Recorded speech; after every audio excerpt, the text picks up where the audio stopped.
OBC का हक छीनना चाहती है कांग्रेस पार्टी, कहा जेपी नड्डा ने। एससी एसटी का कोटा खत्म करना चाहती है कांग्रेस पार्टी, बड़ा हमला बीजेपी अध्यक्ष का। कांग्रेस कहती है संसाधनों पर पहला हक मुसलमानों का है, देश के संसाधनों पर पहला हक गरीबों का है, कहा बीजेपी अध्यक्ष जेपी नड्डा ने। तो बड़ा हमला कांग्रेस पार्टी पर, लगातार इस मुद्दे को लेकर कांग्रेस पार्टी पर हमलावर है बीजेपी। क्या कहा उन्होंने, सुनिए। 2011 में यूपीए 2 के दौरान माइनॉरिटी अफेयर्स मिनिस्ट्री ने ओबीसी कोटा के भीतर 8.4 सब कोटा का प्रस्ताव रखा, जिसमें मुसलमानों के लिए 6% रिजर्वेशन शामिल था। 2014 में लोकसभा इलेक्शन मैनिफेस्टो में भी कांग्रेस ने इस तरह की बातें की थी। इस बार भी कांग्रेस अपने मैनिफेस्टो में इसी तरह की बातें कर रही है। कर्नाटक में भाजपा सरकार ने रिलीजन बेस्ड रिजर्वेशन को खत्म कर दिया था, लेकिन कांग्रेस की सरकार आते ही तमाम मुस्लिम को ओबीसी कैटेगरी में डाल दिया। कर्नाटक में भी ओबीसी के अंदर कैटेगरी 2 भी बनाकर मुस्लिम जातियों को आरक्षण दे दिया गया। कांग्रेस ने अपने मैनिफेस्टो में कहा है कि देश के बहुसंख्यकवाद की कोई जगह नहीं है। मतलब उन्होंने एससी एसटी ओबीसी से सख्त नफरत है, क्योंकि देश में बहुसंख्यक आबादी इन्हीं गरीब लोगों की है। तो देखिए, बीजेपी अध्यक्ष जेपी नड्डा को आपने सुना, आरक्षण के मुद्दे को जोर शोर से उठाया जा रहा है बीजेपी की तरफ से। इस बार पूर्णिया सीट बहुत ज्यादा दिलचस्प हो गई है बिहार की। उससे जुड़ी अगली बड़ी खबर, टीवी 9 से बोले बिहार की पूर्णिया सीट से जेडीयू उम्मीदवार संतोष कुशवाहा। एक तरफा चुनाव है ये, बड़े अंतर से हम जीतेंगे, ये कहा गया उनकी तरफ से। कह रहे हैं मोदी जी तीसरी बार प्रधानमंत्री बनेंगे। सुनिए। के दरबार में हैं, क्या मांगा आपने मां से? देखिए, मां से तो यही प्रार्थना करते हैं कि पूर्णिया की तरक्की, पूर्णिया की बेहतरी के लिए विकसित पूर्णिया बनाने का संकल्प लेके हम लोग चल रहे हैं। और एक तरफ जहां देश के यशस्वी प्रधानमंत्री नरेंद्र मोदी जी तीसरी बार प्रधानमंत्री बनेंगे और पूर्णिया की जनता तीसरी बार हम लोगों को आशीर्वाद देने का काम करेगी, और पूर्णिया में जो 2019 के रिकॉर्ड है वो भी टूटेगा और बड़े अंतर से पूर्णिया में चुनाव परिणाम आएंगे, ऐसा मेरा विश्वास है। क्योंकि पूर्णिया में जो जनता में उत्साह है, पूर्णिया की जनता चुनाव लड़ रही है, इसीलिए। तो ये बताइए, यहाँ पर पप्पू यादव, उनकी वजह से, एक निर्दलीय प्रत्याशी की वजह से हॉट सीट चर्चा, क्या आपको लगता है कि वो कोई हॉट सीट नहीं है? चुनाव एक तरफा है, तो परिणाम आएंगे 4 जून को, तो एक तरफा परिणाम आएगा, आप देख लीजिएगा। मुकाबला किससे है? किसी से नहीं, किसी से नहीं। एक तरफा मुकाबला है, एक तरफा। पप्पू यादव कह रहे हैं इतिहास बनेगा। कोई इतिहास नहीं बनना है, जो भूगोल बन चुका हो उसका इतिहास नहीं बनना। कहा कि इंडिया को वोट दीजिए, नहीं तो फिर एनडीए को वोट दीजिए। तेजस्वी यादव कैंप किए रहे यहाँ। देखिए, हर पार्टी के नेता अपने अपने उम्मीदवार के लिए करते हैं। अब तेजस्वी जी क्या कर रहे हैं मुझे नहीं मालूम। और आइए अब सीधे रुक करते हैं बेंगलुरु का, जहां पर सुरभि के साथ मौजूद हैं तेजस्वी सूर्या, खुद उम्मीदवार हैं। क्या कहना है उनका? सुरभि। हो चुका है, people are here to vote for performance, क्योंकि जनता ने 10 साल, मोदी के 10 साल और कांग्रेस के 10 साल के कंपैरिजन जनता कर चुके हैं। So people are very clear, they are going to vote decisively. लेकिन यहाँ क्यों फिर बार बार हिंदू मुस्लिम हो जाता है? और आप जानते हैं कि किस तरीके से मैनिफेस्टो और हिंदू मुस्लिम, क्योंकि तुष्टीकरण, पोलराइजेशन, इन मुद्दों के तहत, क्योंकि यहाँ मैं ये सवाल इसलिए भी कर रही हूँ, अगर मैं आम जनता से बात करती हूँ तो वो कहते हैं हम भारत के लिए वोट कर रहे हैं, हम इंडिया के लिए वोट कर रहे हैं, इंडिया के डेवलपमेंट के लिए वोट कर रहे हैं। मैडम, ऐसे सब जो इश्यूज़ हैं वो हमेशा कांग्रेस पार्टी ने एक बार नहीं, अब हिस्ट्री देखते आइए, हर बार चुनाव के दौरान इस प्रकार के देश को भटकाने का काम, जनता को भटकाने का काम कांग्रेस पार्टी करते आई है। ठीक है, हम विकसित भारत के लक्ष्य के साथ, देश को एक सुदृढ़ राष्ट्र बनाने का लक्ष्य के साथ हम जनता के बीच जा चुके हैं। People are going to vote for our positive message के लिए वोट करेंगे। लेकिन यहाँ पर विधानसभा चुनाव के जो नतीजे थे उसी लिहाज से ये बहुत कॉन्फिडेंट है कि यहाँ पर ब्रांड मोदी वर्सेस मुद्दे हो रहा है, इसलिए 5 साल की गारंटी लोगों के बीच एक बड़े मैसेज के साथ हो गए हैं। देश में एक ही गारंटी है जिसके ऊपर जनता की भरोसा है, वो मोदी की गारंटी है। आप जून 4 को देखिए, पूरे देश एक आवाज के साथ मोदी की गारंटी को समर्थन देंगे। उसी कॉन्फिडेंस के साथ आज आप अपने परिवार के साथ है, प्लीज टीवी 9 भारतवर्ष में भी इंट्रोड्यूस करवा दीजिए, आप किस किस के साथ यहाँ वोट करने आए हैं? मेरा माताजी है, ठीक है, माताजी है, मेरा पिताजी है, मेरा भाई हर्षा है, मेरा भाई सुनील है, और भानु मेरा कजिन है, और ये सब जो देख रहे हैं सब मोदी का परिवार है। हाँ, ऑल आवर वोटर्स, ओके, हम सब मोदी का परिवार है। तो देखिए किस तरीके से कॉन्फिडेंट है फिलहाल, यहाँ देखिए किस तरीके से युवा नेता है, और युवा नेता होने के नाते तेजस्वी जिस मुखर अंदाज में अपनी बात को जनता के सामने रखते हैं, उनका ये साफ तौर पर कहना है कि यहाँ पर चाहे फर्स्ट टाइम वोटर्स हो या जिस तरीके से सभी बढ़ चढ़कर सीनियर सिटीजन, सुबह से लंबी कतार यहाँ पर देखने को मिल रही है। और ये मैं सीधी तस्वीरें आपको दिखा भी देती हूँ उसी पोलिंग स्टेशन की, जहाँ पर फिलहाल आपने देखा कि किस तरीके से TV9 भारतवर्ष ने तेजस्वी बिल्कुल सुरभि बने रहे आप हमारे साथ। और इस वक्त हमारे साथ कई खास मेहमान भी मौजूद हैं। धनंजय गिरी भारतीय जनता पार्टी के प्रवक्ता हमारे साथ मौजूद हैं, डॉक्टर अजय उपाध्याय कांग्रेस पार्टी के प्रवक्ता हमारे साथ मौजूद हैं, और स्टूडियो में दो वरिष्ठ पत्रकार हमें ज्वाइन कर चुके हैं, हर्षवर्धन त्रिपाठी जी, राजेश जोशी जी, उनका भी रुख करेंगे। लेकिन डॉक्टर अजय उपाध्याय, पहला सवाल आपसे, ये कर्नाटक में मुस्लिम आरक्षण का मुद्दा आपको ऐसा तो नहीं लग रहा कि भारी पड़ने वाला है? अभी थोड़ी देर पहले जेपी नड्डा ने यह बयान दिया है कि कांग्रेस पार्टी तो कहती है कि देश के संसाधनों पर पहला हक मुसलमानों का है, हम कहते हैं गरीबों का है। देखिए, जिस तरफ प्रधानमंत्री जी आए दिन चुनाव जैसे जैसे नजदीक हो रहा है, एक एक फेज बीत रहा है, वैसे वैसे छटपटाहट पीएम साहब की दिख रही है, और झूठ का माहौल, प्रोपेगेंडा का माहौल, भ्रम का माहौल, षड्यंत्र का और साजिश का माहौल बना रहे हैं। कहीं ना कहीं उसी के शिकार बेचारे राष्ट्रीय अध्यक्ष जी भी हैं उनके, भाजपा के। तो राष्ट्रीय अध्यक्ष को यह पता होना चाहिए कि आदिवासियों के हक की बात यदि हम करेंगे, ओबीसी के हक की बात करेंगे, महिलाओं के हक की बात करेंगे, गरीबों के हक की बात करेंगे, तो निश्चित तौर पे भाजपा और आरएसएस को दर्द होता है। आज वही दर्द छलक रहा है नड्डा साहब के मुंह से, और लगातार प्रधानमंत्री जी भ्रम और झूठ फैलाने का काम कभी मटन पर, कभी मछली पर, कभी मुसलमान पर, कभी मंगलसूत्र पर आ रहे हैं। महंगाई मुद्दा है इस देश में, बेरोजगारी मुद्दा है, नौकरी मुद्दा है, इन मुद्दों पर हम बात कर रहे हैं। युवाओं को न्याय कैसे मिले, श्रमिकों को न्याय कैसे मिले, और उसी पर लोग वोट भी कर रहे हैं। आम जनमानस से आग्रह है अधिक से अधिक संख्या में सभी लोग वोटिंग करें। आज वो अपील हम भी कर रहे हैं लगातार, लोकतंत्र के पावन पर्व में सब अपना हिस्सा लें, योगदान करें, अपनी भागीदारी निभाएं, ये सबसे बड़ी जिम्मेदारी है हम सब की। आप जहां पर भी हैं, मतदान हो रहा है तो जरूर जाकर मतदान करें। लेकिन धनंजय गिरी जी, बड़ा सवाल ये कि अभी तेजस्वी सूर्या से भी बात की मेरी सहयोगी सुरभि ने, उन्होंने कहा कि लोगों से बात करें तो वो कहते हैं कि हम एक देश के लिए सकारात्मक वोट कर रहे हैं, डेवलपमेंट के लिए, विकास के लिए। लेकिन उसके बावजूद वो सकारात्मक वोट अगर है लोगों का, लोग रोजगार के लिए और महंगाई कम करने के लिए अगर वोट करना चाहते हैं, फिर यही मुद्दे बार बार आ जाते हैं केंद्र में, जिसमें देश में किस तरह से धर्म के नाम पर बंटवारा किया जाए, वो चर्चा बार बार होती है। तो किस पर वोट मांग रहे हैं आप? सुरभि, हमने जो विकास के कार्य किए हैं, जो 11वीं अर्थव्यवस्था को 5वीं अर्थव्यवस्था बनाई है, जो 16 लाख करोड़ की इकोनॉमी को 45 लाख करोड़ पर ले गए हैं। श्रद्धेय अटल बिहारी वाजपेयी ने 2004 में सरकार छोड़ी थी, 11वीं अर्थव्यवस्था थे। 2014 में जब मोदी जी आए तब 11वीं थे, आज 5वीं है, जो 12 करोड़ की साथ सम्मानित थी। 12 करोड़ टैप से वाटर, 4 करोड़ घर और 12 करोड़ इज्जत घर बने हैं, जो इस तरह से देश का उन्नयन हुआ। 120 सैटेलाइट लॉन्च हुआ है, 66 नए एयरपोर्ट बने हैं। लगातार हम जो काम कर रहे हैं, लेकिन जो मूल मुद्दा है, जो हमारे राष्ट्रीय अध्यक्ष कह रहे हैं, 2014 में कांग्रेस ने वक्फ बोर्ड को दिल्ली के लुटियन जोट की जमीन दी। क्या कर्नाटक में कांग्रेस ने 4% मुस्लिमों का आरक्षण नहीं दिया था, जिसको भाजपा सरकार ने खत्म किया?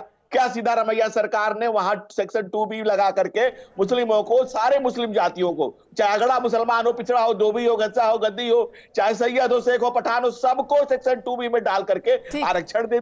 आप कह रहे झूठ बोल रहे। National commission for backward classes ने चीफ सेक्रेटरी को नोटिस आप कह रहे हैं कि वो हमने काम किया है, वो हम बता रहे हैं, लेकिन ये भी एक मूल मुद्दा है। ये मुद्दा बड़ा है। Let me complete. सुमेरा बोल रही हूँ मैं सुमेरा बोल रही हूँ, सुरभि बेंगलुरु में। जी सुमेरा जी, लेट मी कंप्लीट। सुमेरा जी, देश की जन के आप ओबीसी का हक मारे जा रहे हैं और कह रहे हैं कि आप न्याय देंगे। अरे अन्याय कर रहे हैं इस देश के साथ, बाबा साहब के संविधान को तार तार कर रहे हैं। धर्म के आधार पर आरक्षण, बाबा साहब ने इसकी खिलाफत की है, इसकी मुखालफत की है। आपने बाबा साहब का भी विरोध किया, उनको भी चुनाव हरवाया और उनके संविधान को भी तार तार और भागलपुर का हमें रुख करना होगा जल्दी से। वहां पर कांग्रेस कैंडिडेट की जो बेटी हैं नेहा, वो वोट डालने पहुंची हैं, सुनिए। नेहा शर्मा Request क्या the कहें? aware citizens of India कि जहां भी वोटिंग हो रही है इंक्लूडिंग भागलपुर, प्लीज बाहर आइए, जिस भी एज ग्रुप से है, of course voting age group के ऊपर, प्लीज आइए, make the effort, come out, vote, because your vote is very important, every vote counts. Neha ji, I saw you at the field, you know, at 42-degree temperature. How was that? How was your experience and how do you see this? I wasn't looking at the heat, I wasn't looking at the temperature, all I was looking at is people's faces with the smile that they had. They were happy to see me, they were welcoming, they were warm, and I'm honestly overwhelmed with all the love. How was your campaign and is this quite tough for your father? How do you see it? The campaign was pretty good. I feel people were giving us all the love and the warmth and the welcome that we needed. Bas ab yehi umeed hai that they can come out and vote, because everything is about this, that one day where it's so important that you make the effort to come out and vote and support the right candidate. Thank you very much. Thank you. Bana video. देखिए भागलपुर की ये तस्वीरें आपके सामने हैं, जहां नेहा शर्मा जो कि फिल्म अदाकारा हैं, वो वोट डालने के लिए पहुंची हैं। कांग्रेस के जो यहां से कैंडिडेट हैं उनकी बेटी हैं नेहा, और वो अपने वोटिंग राइट का इस्तेमाल करने पहुंची हैं। तस्वीरें आपके सामने हैं। अभी तक वो तमाम दिग्गज जिन्होंने अपने अपने पोलिंग बूथ पर जाकर वोट डाला है, अपने वोटिंग राइट का इस्तेमाल किया है। वित्त मंत्री निर्मला सीतारमण, गजेंद्र शेखावत, वी मुरलीधरन को आप देख सकते हैं, वसुंधरा राजे सिंधिया, राजस्थान की पूर्व मुख्यमंत्री, कैलाश चौधरी को आप देख सकते हैं। इसके अलावा सीपी जोशी, अनिल एंटनी जो कि अब भारतीय जनता पार्टी के कैंडिडेट हैं, केसी वेणुगोपाल और पिनराई विजयन, रविंद्र सिंह भाटी जिनकी जबरदस्त हलचल है इस बार के चुनावों में। विधायक बनने के बाद अब वो सांसद बनने की लड़ाई लड़ते नजर आ रहे हैं। हर्षवर्धन त्रिपाठी जी, लेकिन ये जो बात बार बार कांग्रेस पार्टी की तरफ से कही जा रही है कि भाई फर्स्ट फेज के जो रुझान सामने आए उसको देखते हुए देखिए भारतीय जनता पार्टी ध्रुवीकरण की कोशिश कर रही है, क्या वाकई ऐसा हुआ है? और हुआ है तो उसका कितना असर आपको सेकंड फेज में नजर आ रहा है?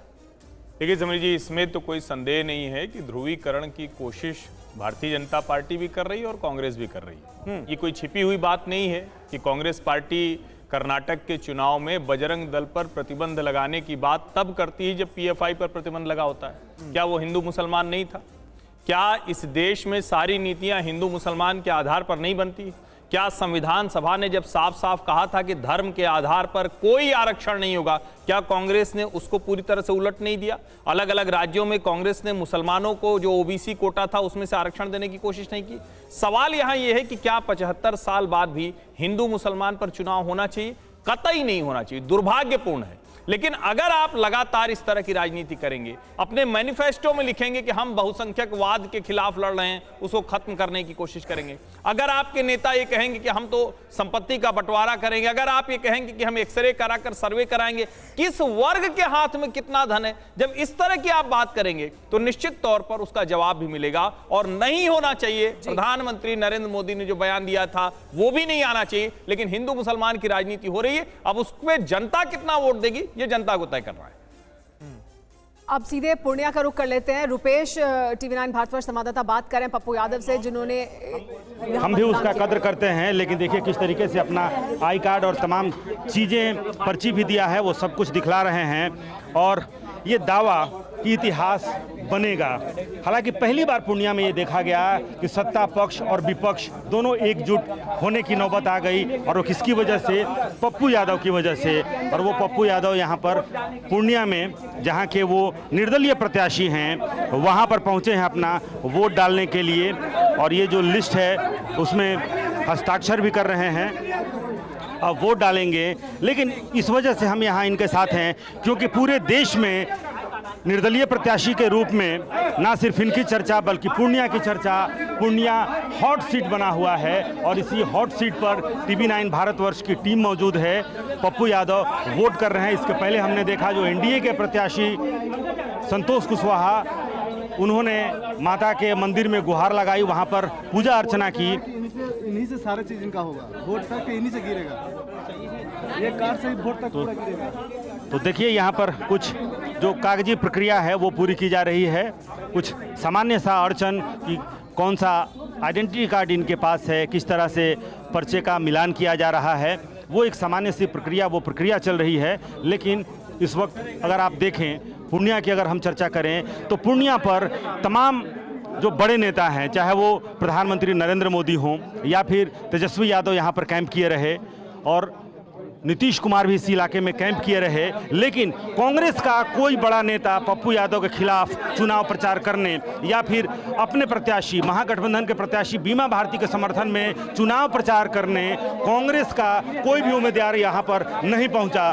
पप्पू यादव ने यह दावा किया कि राहुल गांधी आखिर यहाँ पर चुनाव प्रचार करने क्यों नहीं आए, क्योंकि उनको अभी भी आशीर्वाद प्राप्त है, यानी कि कांग्रेस का आशीर्वाद, राहुल गांधी और प्रियंका गांधी का आशीर्वाद प्राप्त है पप्पू यादव को। और पप्पू यादव ने ये दावा किया कि ये लड़ाई बहुत दिलचस्प है। रुपेश हमारे संवाददाता बात कर रहे थे पप्पू यादव से, और सभी बड़े चेहरे TV9 भारतवर्ष पर वोटिंग के दिन। थोड़ी देर पहले हमारे सहयोगी आनंद प्रकाश पांडे ने जोधपुर में गजेंद्र सिंह शेखावत से बात की, सुनिए वो क्या कह रहे हैं।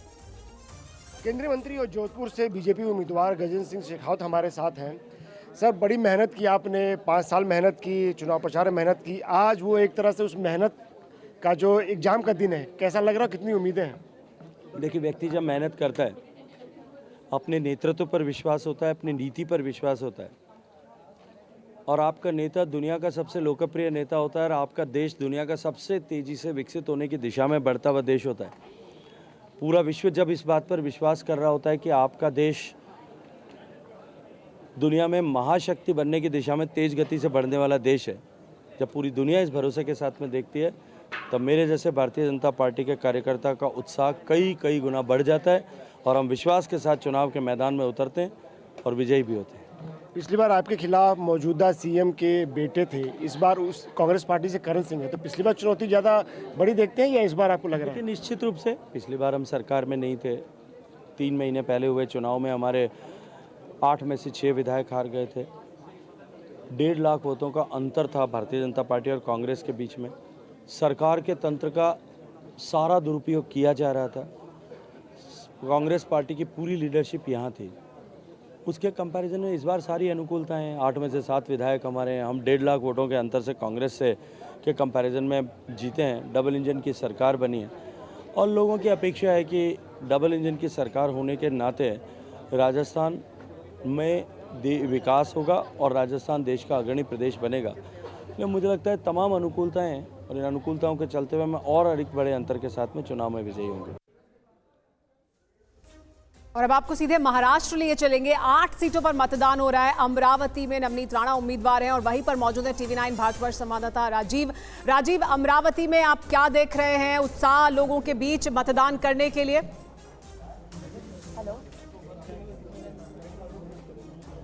बिल्कुल, उत्साह तो सुबह से दिखाई दे रहा है। हालांकि अमरावती को इंद्र की नगरी कहा जाता है और कल शाम से यहाँ पर इंद्रदेव भी जो है वो मेहरबान है, लेकिन मतदाता किस पर मेहरबान होंगे समय बताएगा। लेकिन इस वक्त मैं नवनीत राणा जो कि बीजेपी के उम्मीदवार हैं उनके घर पर हूँ। यहाँ पर देखिए नवनीत राणा का जो है पूरी तरह से तैयार हो रही है। सामने फ्रेम में आप देखिए रवि राणा को देख सकते हैं। नवनीत राणा भी आ गई हैं। नवनीत राणा देखिए, नवनीत राणा यहाँ पर पहुँची हुई है और थोड़ी देर में यहाँ से वो वोटिंग के लिए निकलेंगी। यहाँ पर बात I just need to put my Akshu and my eye is doing that.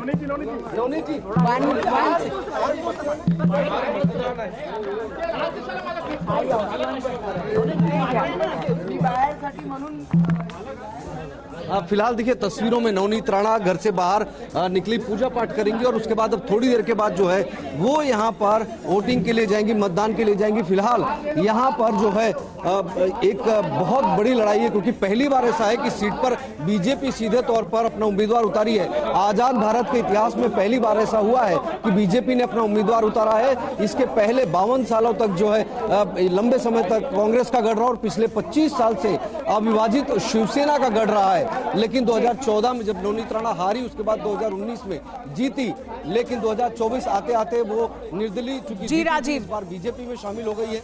तो ये सीट पर अब बीजेपी उम्मीदवार है नवनीत राणा, फायर ब्रांड नेता माना जाता है उन्हें। क्या होगा अमरावती में, आपको दिन भर वहां की तस्वीरें भी दिखाएंगे। लेकिन बड़ा सवाल ये है राजेश जोशी जी कि ये जो सीटें हैं जहां पर इस फेज में मतदान हो रहा है, इसमें से 58 सीटें लगभग बीजेपी और उसके सहयोगी दलों के पास थी।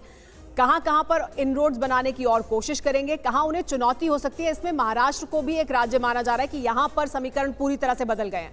यहां पर 8 सीटें जहां मतदान हो रहा है, अमरावती जहां की हम तस्वीरें दिखा रहे थे, तो कितनी बड़ी चुनौती महाराष्ट्र है इस समय? देखिए, महाराष्ट्र में तो जो चुनौती है, महाराष्ट्र में भारतीय जनता पार्टी का अपना आधार है। महाराष्ट्र में शिवसेना के साथ उनका गठबंधन ऐतिहासिक तौर पर पहले रहा था, ये टूट फूट से पहले। असली चुनौती जो है वो केरल में है। जब पश्चिम बंगाल में भारतीय जनता पार्टी अपने कदम बढ़ाने की कोशिश कर रही थी, यह असंभव लगता था कि पश्चिम बंगाल में भारतीय जनता पार्टी कभी भी अपने कदम जमा पाएगी।